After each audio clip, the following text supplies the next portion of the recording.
Imaginez la scène. Quelqu'un vient de percer un secret soigneusement caché et au lieu de dire « Ah, j'ai découvert la vérité », il s'exclame fièrement « J'ai découvert le poteau rose ». Avouez-le, cette expression sonne à la fois mystérieuse et un peu fleurie, mais que viennent faire les roses dans cette histoire? Et surtout, pourquoi un pot? C'est ce que nous allons découvrir ensemble aujourd'hui. Bienvenue sur la chaîne La Langue Française, la chaîne qui s'amuse à décortiquer nos expressions du quotidien pour en révéler les origines parfois drôles, parfois étonnantes, mais toujours passionnantes. Si vous aimez la langue, ses subtilités et ses bizarreries, pensez dès maintenant à vous abonner et à activer la cloche pour ne manquer aucune nouvelle vidéo. Et bien sûr, restez jusqu'à la fin, vous risquez d'être surpris par l'histoire de ce fameux poteau rose. Alors, attaquons le cœur du mystère. L'expression « découvrir le poteau rose » signifie tout simplement découvrir un secret, une vérité cachée. Jusque-là, rien d'étonnant. Mais quand on s'arrête 2 secondes, on se dit « pourquoi un pot et pourquoi des roses ?» On pourrait imaginer que quelqu'un cache un secret dans un pot de fleurs et qu'en remuant un peu la terre, paf, on tombe dessus. Mais ce n'est pas tout à fait ça. Remontons un peu dans le temps, au Moyen-Âge. À cette époque, les dames de la haute société utilisèrent des pots remplis de roses, mais pas uniquement pour décorer leur salon. Ces pots servaient aussi à contenir des parfums, parfois très subtils, utilisés pour séduire ou dissimuler certaines odeurs moins agréables de l'époque. Et oui, souvenez-vous, au Moyen-Âge, l'eau et le savon n'étaient pas toujours les meilleurs amis de l'homme. Certains linguistes pensent donc que « découvrir le poteau rose » signifiait à l'origine découvrir ce qui se cachait réellement derrière ces pots parfumés.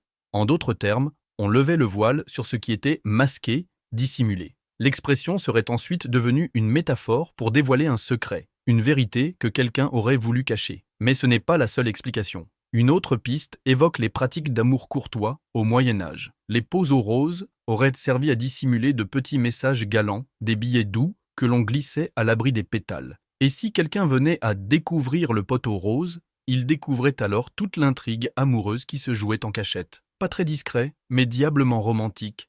Et puis, soyons honnêtes, il y a aussi un aspect un peu cocasse. Parce que dans certaines interprétations, on dit que les roses, avec leur parfum, servaient à masquer des choses beaucoup moins poétiques. Disons qu'on utilisait le pot et ses fleurs odorantes pour cacher des odeurs plus terre-à-terre, voire carrément désagréables. Découvrir le poteau rose, c'était donc aussi découvrir la supercherie, et pas toujours dans la délicatesse. Comme quoi, derrière une expression fleurie, il peut parfois se cacher un parfum de scandale. Ce qui est sûr, c'est que l'expression traverse les siècles et reste aujourd'hui très vivante dans la langue française. On l'utilise toujours quand on parle d'un secret dévoilé, d'un mensonge démasqué, ou quand on comprend enfin le dessous d'une affaire. Pas besoin de rose ni de parfum, juste une bonne dose de curiosité.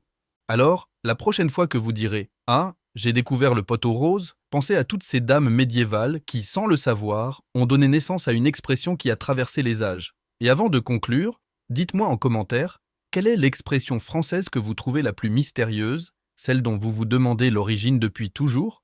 Je me ferai un plaisir d'y consacrer une vidéo. Si vous avez aimé ce voyage au Moyen-Âge entre fleurs, secrets et parfums, n'oubliez pas de mettre un pouce bleu, de partager cette vidéo avec vos amis amoureux de la langue, et bien sûr, de vous abonner à la chaîne La Langue Française pour découvrir chaque semaine une nouvelle expression. Voilà, vous connaissez désormais le poteau rose. Et, comme toujours, vous pourrez briller en société avec une anecdote qui ne manque pas de piquant. À très bientôt pour une nouvelle plongée dans les secrets savoureux de notre belle langue française.